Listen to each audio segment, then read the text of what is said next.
오늘 저희가 이 영상을 찍는 이유 중에 하나가 형님이 브레이크 아웃을 선택하기 전에 키가 작다는 이유만으로 선택을 하지 말아야 된다라는 동영상을 많이 접했습니다. 키가 177 이하가 되면 못한다는 것보다 타게 되면 멋이 없다거나 어울리지 않다는 얘기 때문에 많이 망설였습니다. 그래서 형이 꼭 이 동영상을 찍고 정보에 좀 더 보충을 해서 여러분들한테 알려드리고자 촬영을 하게 됐고, 형도 브레이크 아웃을 탈 수 있다라는 것을 보여드리고 키가 170 정도 되신 분들도 탈 수 있다는 것을 동영상을 보시고 확실하게 마음을 가졌으면 좋겠습니다. 안녕하세요. 반갑습니다. 반갑습니다. 브레이크 아웃에 대해서 사람들이 이견이 많아서 오늘 최종 정리를 저희 나름대로 해보자고 모였습니다. 177 이상은 되어야 된다는 얘기들이 많았는데 우리 형님은 키가 170이고 그리고 다리 사이 길이가 실제 사이즈는 이렇습니다.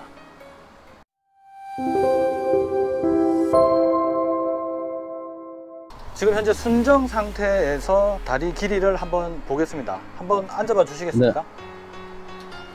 지금 시트 뒤에 바짝 붙이고 하면 브레이크는 충분히 밟을 수 있는 정도가 되고 무릎도 살짝 굽혀져요. 상당히 여유가 있어 보입니다. 네, 충분합니다. 이게 2018년부터 연식 변경이 되면서 조금 당겨졌다 하더라고요. 2017년식까지는 조금 길어서 안 될 가능성도 있어요. 근데 지금 2018년식 이후로부터는 충분히 가능하다고 생각합니다. 2022년식이 지금 현재 모습으로 보시면 되겠습니다. 핸들 포지션을 한번 보겠습니다. 170일 경우에 자세가 자연스럽습니다. 크게 어정쩡하거나 부자연스럽지 않습니다. 여러분들 보시기에는 어떠신가요? 형님 얘기 한번 들어보겠습니다. 어떻게 생각하십니까? 제가 처음에 이 할리로 입문할 때 브레이크 아웃을 유튜브를 통해서 많이 찾아봤어요. 근데 브레이크 아웃이 너무 이쁜데, 너무 타고 싶은데 실제로 타볼 기회가 없었어요. 제가 거제도에 살다 보니까 거제에는 할리 매장도 없고, 그리고 할리 매장을 간다는 것조차도 실제로 이렇게 좀 하기가 힘들어서 유튜브를 보면서 정보를 많이 찾아보았는데, 제 키로는 이 어림도 없다는 유튜버들이 그런 얘기를 많이 하더라고요. 이걸 좀 쉽게 타려면 177 이상 돼야지 탈 수 있다, 뭐 적어도 175는 돼야지 탈 수 있다, 이런 얘기들을 많이 했는데, 근데 너무 타고 싶다 보니까 제 키로도 어떻게 한번 타볼 수 없을까 라는 생각은 항상 가지고 있었어요. 그러다가 브레이크 아웃을 접게 됐는데, 우연치 않은 계기로 친구가 바이크를 구매하는 그 상사에 가서 오는 와중에 브레이크 아웃이 있더라고요. 2022년식 있어서 제가 한번 앉아봤어요. 앉아보니까 제가 도전할 수 있겠다, 그래서 덜컥 사게 됐습니다. 근데 사서 보니까 제가 지금 이거 구매를 하고 1500km를 달려봤는데 172 이상은 무조건 탈 수 있어요. 무조건 잘 탈 수 있는데, 그 이하인 분들 168에서 172 정도 되시는 분들은 저랑 키가 얼추 비슷할 거라고 생각하고, 저도 이 하체가 그렇게 짧은 편도 아니고 그렇게 긴 편도 아니고 적당한 길이라고 생각해요. 168에서 172가 순정일 때 포지션이 가장 제일 맞다고 생각합니다. 그 이유는 이것도 지금 바짝 붙인 상태에서 어느 정도 굽힌 상태에서 충분히 올라갔다 내려갔다 가능하거든요. 속도가 붙는다, 속도가 붙으면 뭐 몸이 좀 뒤로 밀려서 이거 하기가 힘들다, 처음에는 좀 그런 감이 있어요. 그런데 한두 시간만 타면 금방 익숙해져요. 대신에 입문자가 아닌 어느 정도 바이크를 좀 타시던 분이 충분히 가능합니다. 이 와인딩 하실 때 니그립 해서 뱅킹하고 주잖아요. 이게 하체에 힘이 어느 정도 들어가서 니그립을 했을 때 그 와인딩이 좀 더 원활하게 잘 된다는 얘기가 있어요. 그리고 그 전에 제가 레블 500을 탈 때도 니그립이 잘 됐어요. 이게 미들 타입이고, 그 다음에 니그립을 할 수 있는 포지션이 되다 보니까 레벨 500을 니그립을 한 상태에서 뱅킹각을 주었을 때 최상의 그 바이크라고 생각했어요. 너무 잘 됐어요. 와인딩이 엄청나게 잘 됐거든요. 그냥 핸들로 몸으로 하는 와인딩보다 니그립을 줬을 때 그 뱅킹각도 더 잘 나오고 더 안정적으로 잘 달릴 수 있었는데 요 브레이크아웃을 탔을 경우에는 절대 니그립을 할 수가 없어요. 니그립을 할 수가 없는데 이게 168에서 172의 장점이 뭐냐면은 저만의 생각입니다. 달리다가 이제 뭐 도심이나 속도가 좀 뭐 이렇게 빠르지 않은 곳에서는 편안하게 이렇게 달릴 수가 있거든요. 근데 이제 와인딩 코스가 나왔다. 그럴 때는 와인딩 코스든가 아니면 속도가 좀 붙을 수 있는 곳, 뭐 국도길이라든가 요런 길에서는 달리실 때 니그립이 힘들잖아요.